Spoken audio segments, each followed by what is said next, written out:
in a single 45-minute class period. But really what's going to happen is you're going to have one class period where you kind of go over it, and then the second class period where you go over it completely again, saying almost exactly the exact same stuff.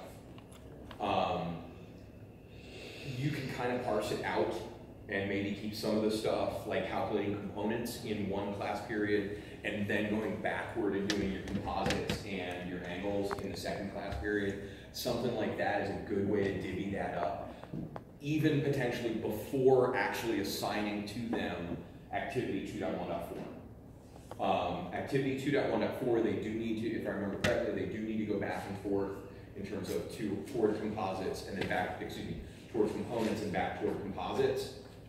And so they're going to want that flexibility and familiarity. If you've got kids who are already good with it, go ahead and put it up in your Schoology or Google Classroom and assign it. And if they want to stab at it early, you know, I don't see any reason to stop them from doing that. But again, you know your classroom, you know your kids, you know your grading system. So that's up to you. Also bear in mind that as I learned the unfortunate way, all of these answer keys are on the internet. Mm-hmm. So if you want a really great lesson in your ethics of your students, don't change the numbers. If you want a very interesting lesson in the ethics of your students, change the numbers ever so slightly. That is a little bit more work on your part because you'll have to calculate them again. But when you get kids who are like, oh yeah, it's 67.17, and you're like, actually it's 65. Interesting. Yeah. Alternating with the watermark is still on the bottom. Yeah. My kids took screenshots. They submitted them in Word documents. They just screenshots and dropped them into the Word documents. You know who I'm talking about. You know who I'm talking to. Our kids don't even know how to cheat right anymore. Yeah. No, they don't. We have to be creative. I clicked that so many times.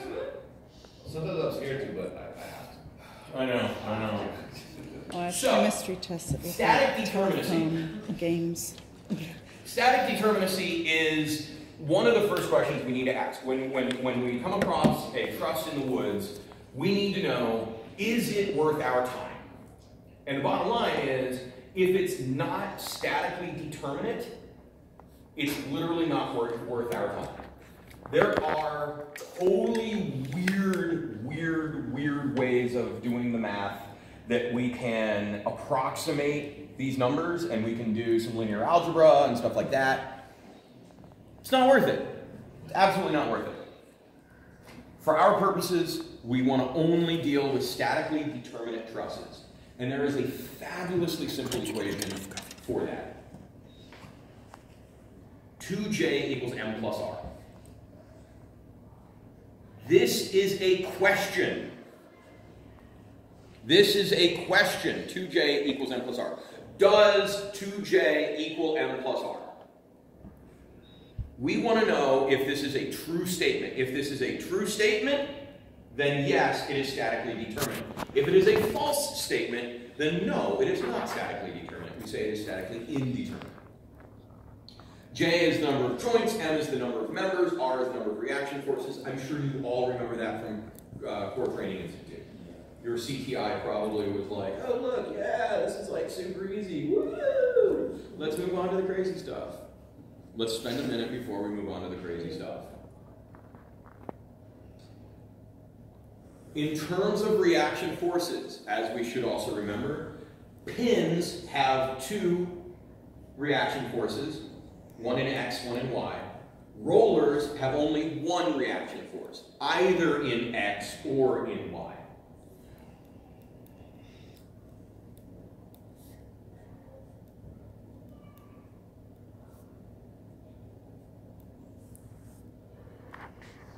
As I note here, the overwhelming majority of simple trusses will have exactly 3 reaction forces.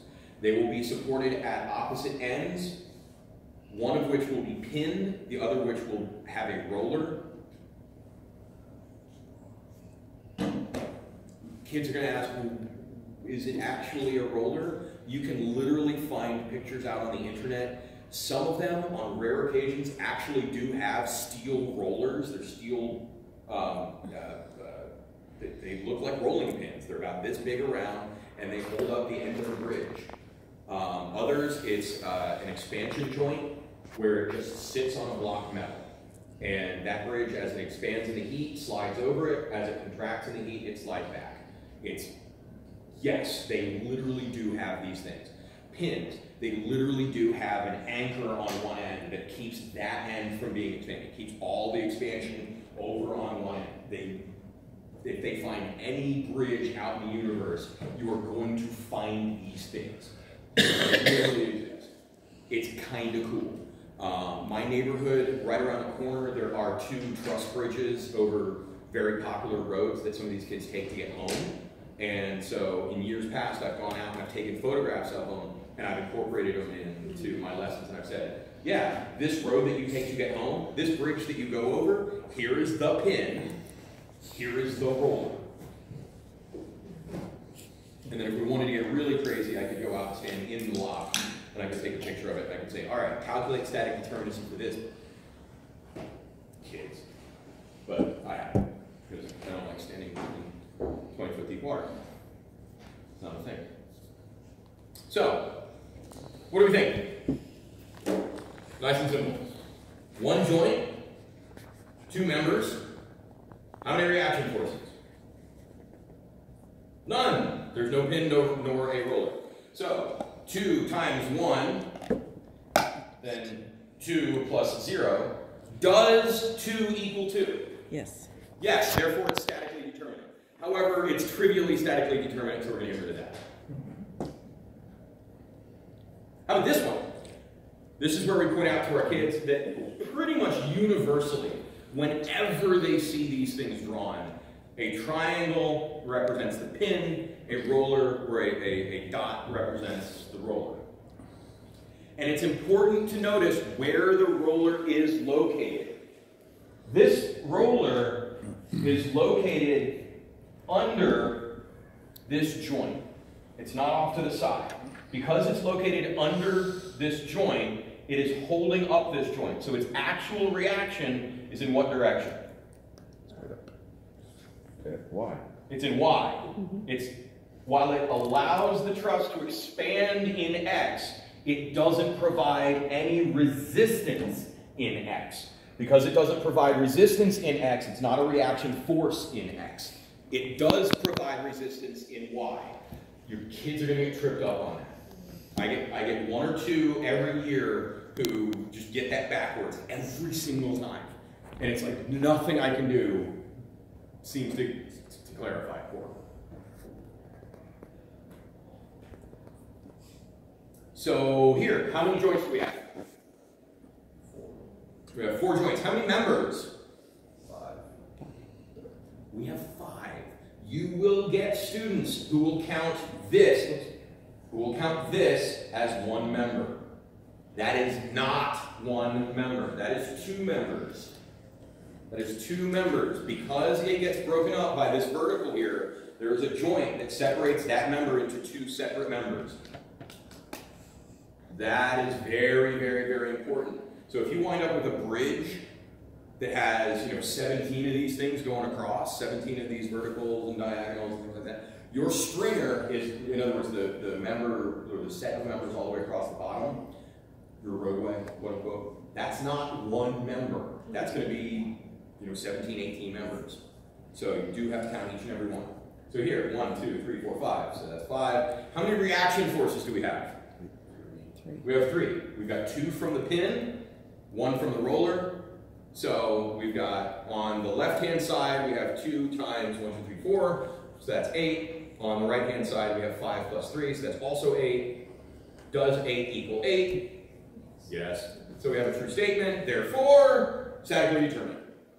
And yes, I do go through this, like this, with the kids, and I pull it out of them and make them get to the fact that it's statically determinate because this is true. We don't care that 8 equals 8.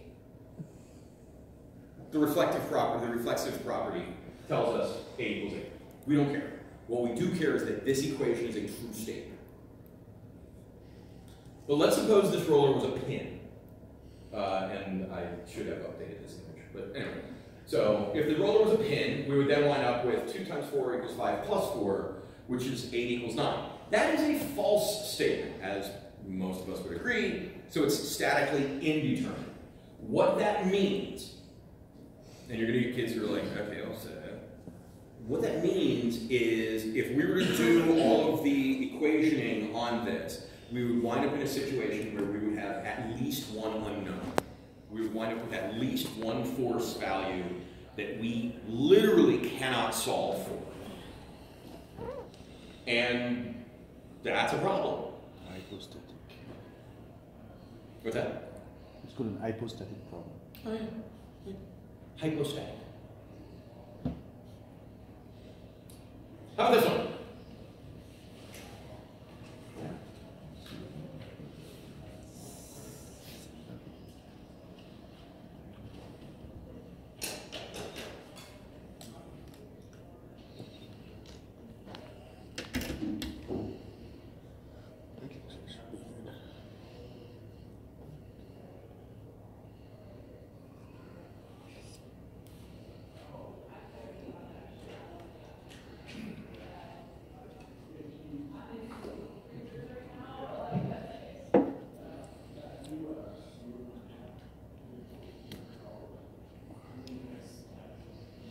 What do we think?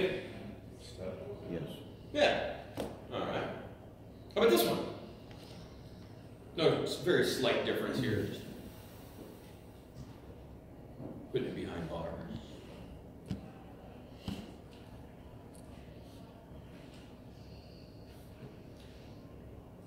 Remember, adding these verticals here splits the horizontals into 2 members.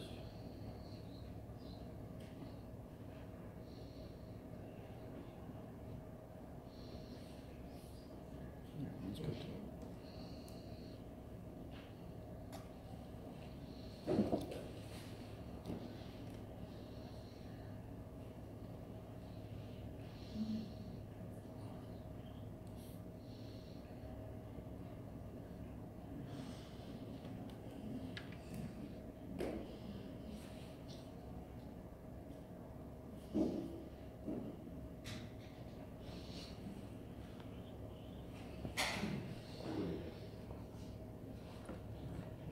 Yeah, this one's static.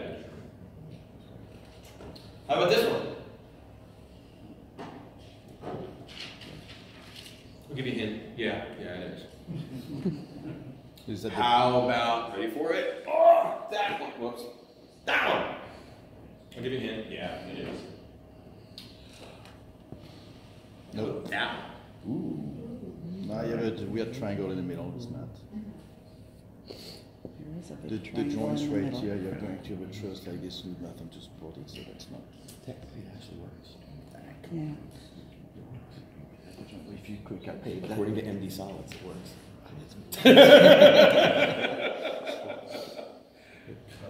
This is never going to work.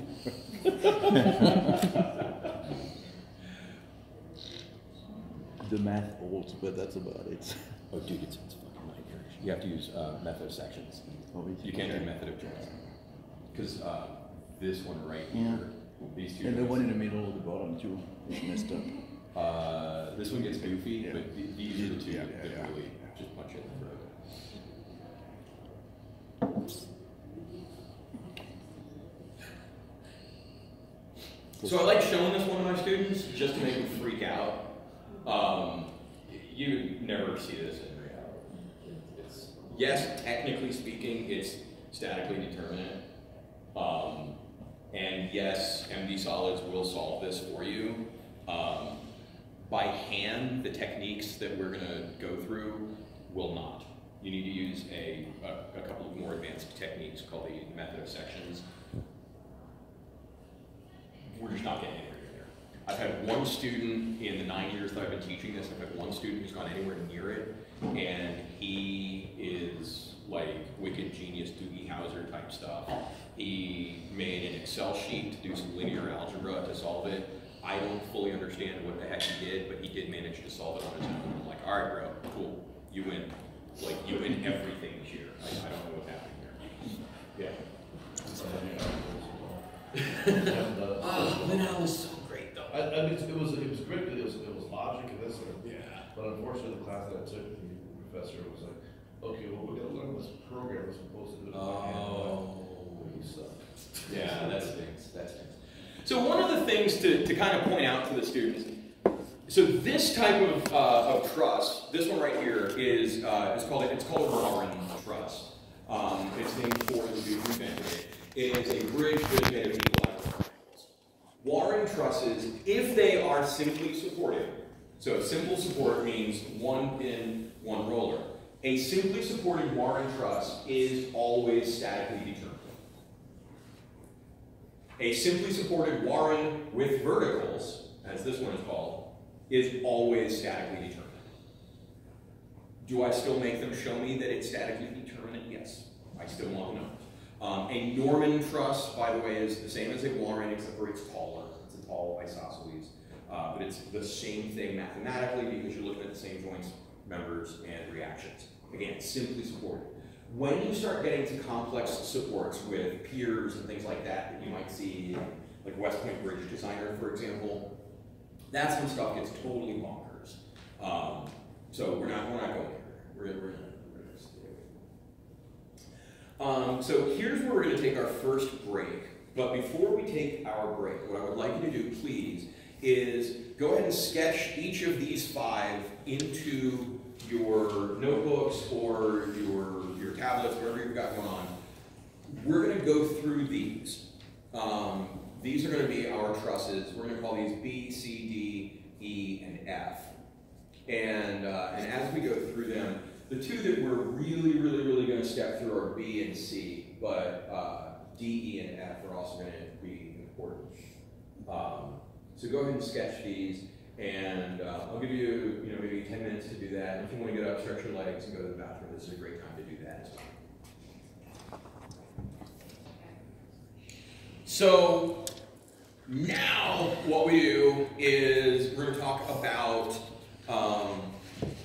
static equilibrium. And in order to talk about static equilibrium, we need to do our lovely little tri-sigma. I like my little pun here. And so, of course, we want to talk about, static versus dynamic. Static, it's not accelerating. Dynamic, it is accelerating. Equilibrium, we can break that down. Equi meaning same. Librios meaning balance, so same balance.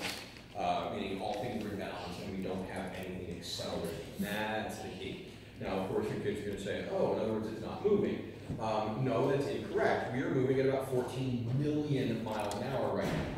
Yes, I've done the math, by which I mean I looked up a chart. And the fact that we're moving at about 14 million miles an hour seems kind of shocking. However, because we are all moving at 14 million miles an hour along with the ground beneath us, and that's the important part, we don't feel it, we don't care about it, we're fine. It's that acceleration that's going to get you. Falling isn't the problem. It's that quick acceleration at the end that turns you into goo. Blech. So, acceleration is proportional to net external force. We hear this, of course, in the completely obfuscated, overworded, an object at rest, blah, blah, blah, blah, blah. It's too many words. Stop it. Acceleration is proportional to net external force. Acceleration is a vector, force is a vector. This is super exciting. Happiness? Okay. He was giving me thinky face. I'm like, all right, let's I'm processing. okay, no, and that's cool. That's cool little process. He's got the little clock, the little hourglass. Yeah, it was spinning right there. Acceleration is inversely proportional to the mass of the object. So we, in physics, quite often will teach this as force equals mass times acceleration, which is absolutely the case. So acceleration equals force divided by mass. multiply both sides times mass, and you get force equals mass times acceleration. Our physics teacher, at our school, we've got a couple, our physics teachers tend to, as a mnemonic device, food equals ma. F equals ma. And then, of course, 3 gets really, there's no real easy way to say it, but every interaction is comprised of 2 opposing forces of magnitude and opposite direction. Which is opposing. So, M1A1 equals M2A2. Huzzah. Super exciting. Everybody's happy. Right? Yes. And we're going to spend a lot of time with this third law here. That's our big thing here. But we don't want stuff. I see that people are taking notes, so I'm slow playing my click here. It's a technical term.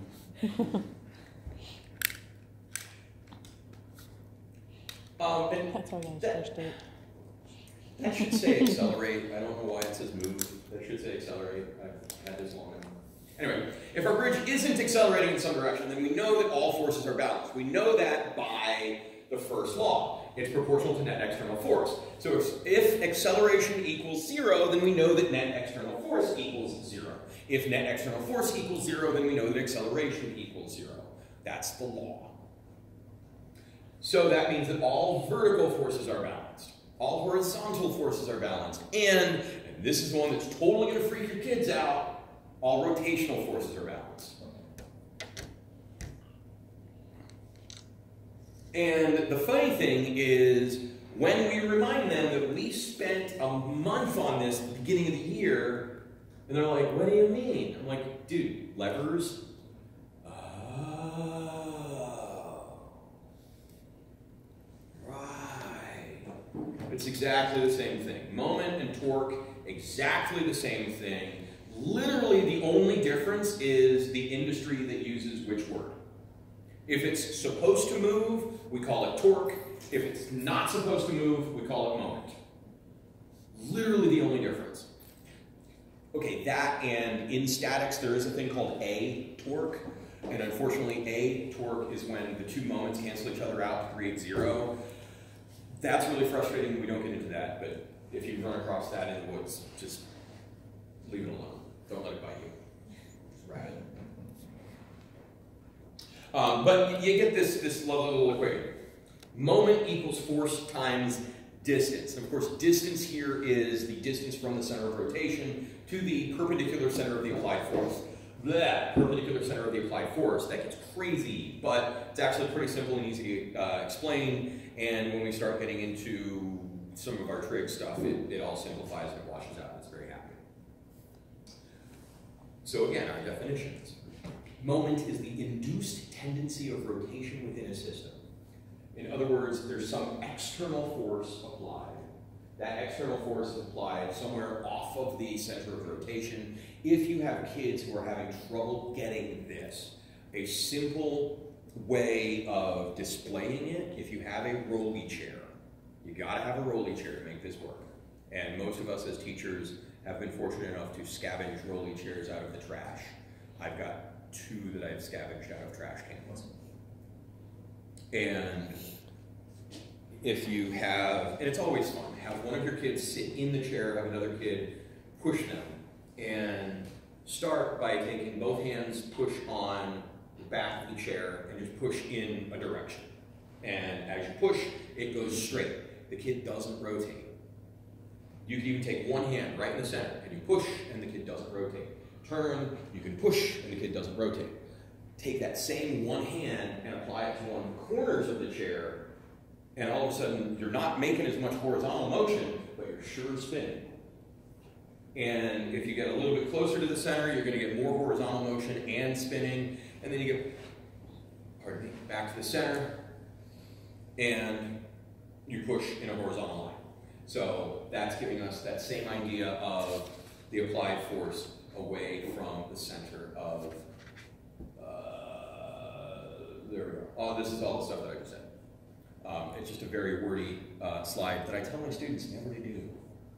and then I provide them this. Like, here's a vomit of text on the screen. Sometimes you need it. Moment equals magnitude of the applied force times the distance to the center of rotation, calculated perpendicular to the applied force. Yes, you do need that as the definition. Yes, you have to hammer your kids with that as the definition. If you ask your students to recite definitions to you, you kind of need that whole thing. Newton meters or foot pounds. Notice also that this can be pound feet. It doesn't matter, but you will never see this in meters newtons. At least I've never seen it as in meter newtons. But I have seen this in pound feet. You know, pound feet of torque or pound feet of moment. They don't get as manly with that one. Yeah, there was a commercial. There was a truck commercial a few years ago. I think it was the F-150, and it was like there was this boot in the commercial. It was like breaking through stuff. And it was like, you know, it's got 500 pound-feet of torque. And so it's got this boot that just breaks through stuff. I just need to find that video and play that. So, but we'll get back to torque when we do kinematics. We've done some kinematics earlier, and we'll do it later. And your kids will be like, oh my god, kinematics. I'm like, yeah, exactly. So, now we go back to trusses. We're always going to start with sigma m. So there's, I think, rule number 2. We're always going to start with sigma m. The reason we're going to start with sigma m is sigma m is able to help us solve stuff in both x and y because it is a rotational situation. It's the plane, it's the xy plane rotated about the z-axis. If your kids freak out about that, just erase it from their memory. Do the little like Men in Black thing and like say, never mind. It's just it does both x and y and we're fine. God, I know, right? Oh, That's the next design challenge. Screw it, split one. Yeah. Do that and then the little space element. Right. It's like in that order. That's right. Because if it doesn't work, we can always do the first. Exactly. We also need the thing from Eternal Sunshine. Yeah. I'd use that one. All that stuff I need to forget. So, moment equals force times distance from pivot. Here's the thing. Rule number 2A, let's go with. Always set up your truss, your bridge here, so that if you can, your pin is all the way on the left.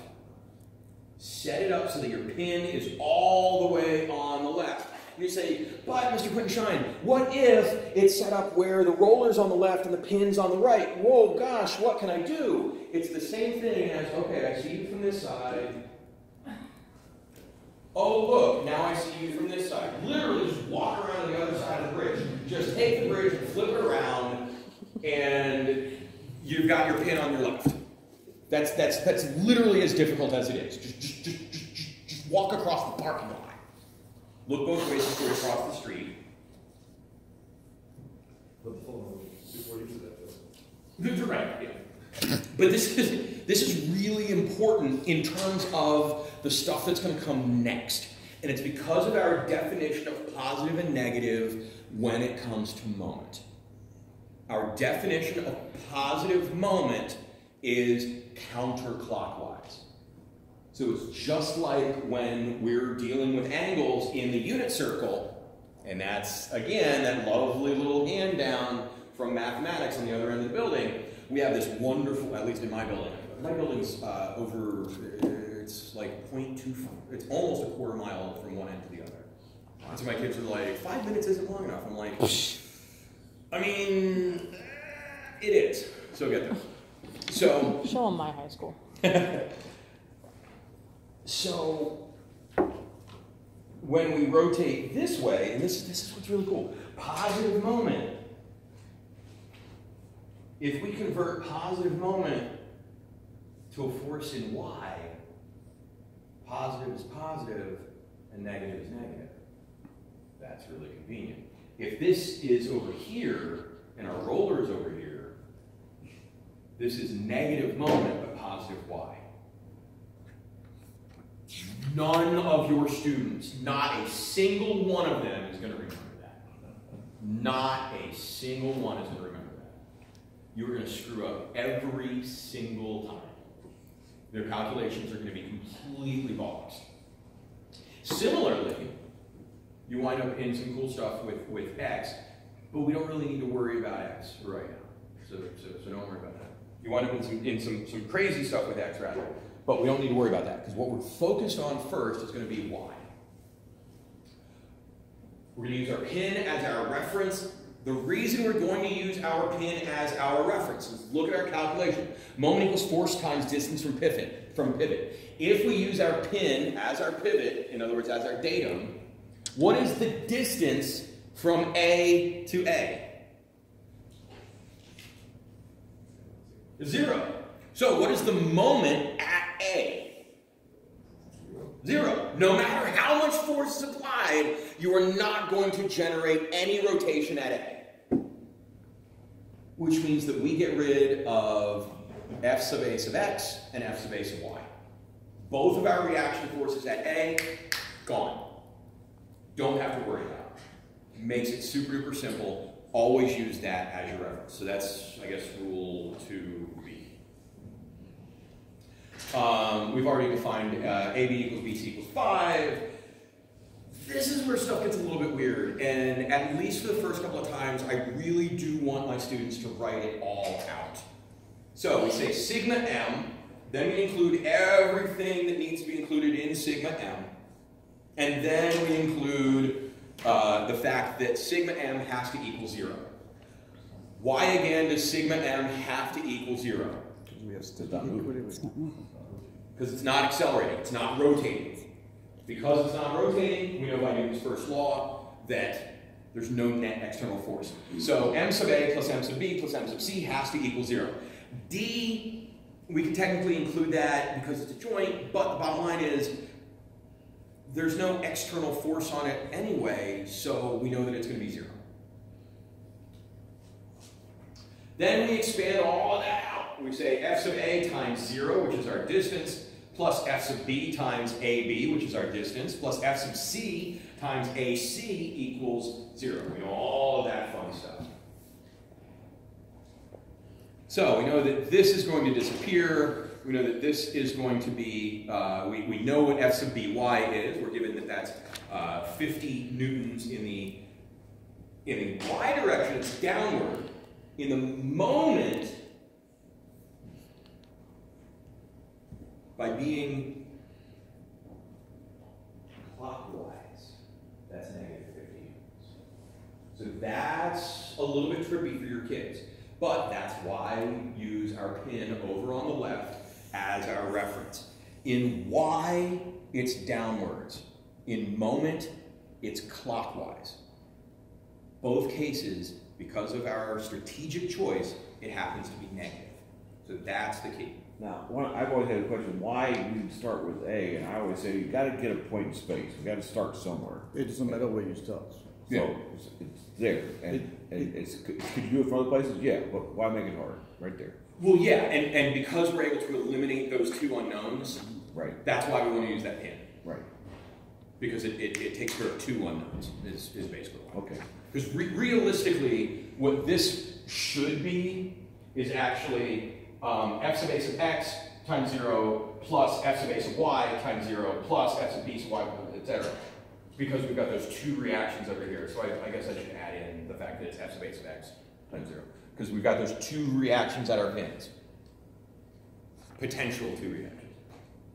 But yeah, that's exactly. Technically, you could use any point you want. But why make it complicated? Right. It's fun. Huh? Because it's fun. Some days.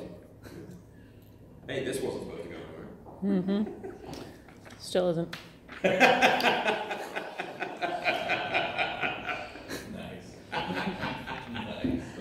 Hey, I can get out of this contract at any time. Moving on. So we It just costs me a lot of money. Do a little simple algebra here, some multiplication, some subtraction, some addition, etc. Some little bit of a division here. And we calculate that F sub C sub Y equals 25 newtons. Notice that that is a positive 25 newtons, but because we are dealing in moment, that doesn't mean up, that means counterclockwise. And so yes, it is important to stress that to your kids, that we're dealing with counterclockwise and clockwise, not up and down, not left and right, counterclockwise and clockwise.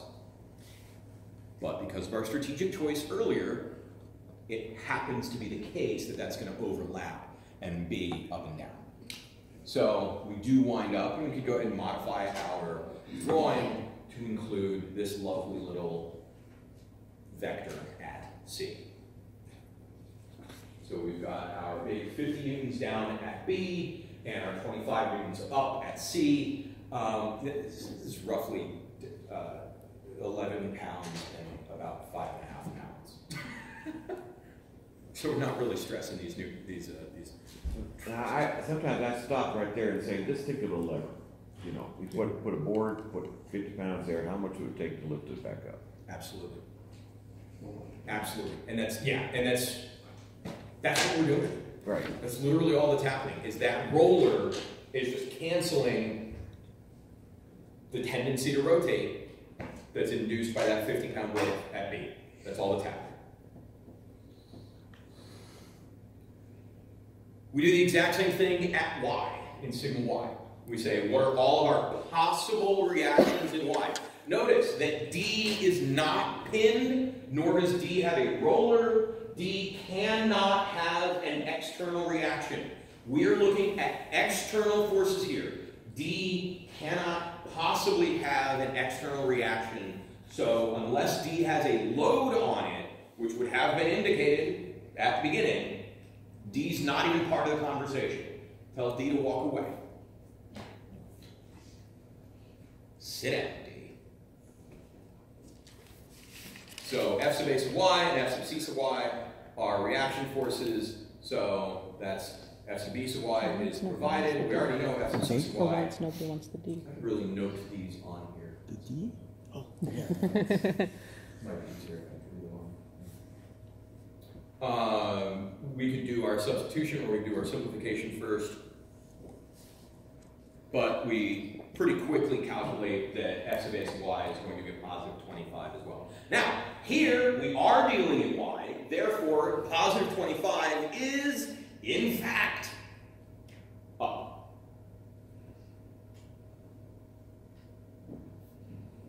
Seems trivial, but it's important. Again, stress the distinction to your students between your sigma M and your sigma Y.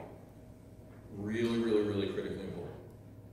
I'm sorry, between your directions in M and your directions in Y.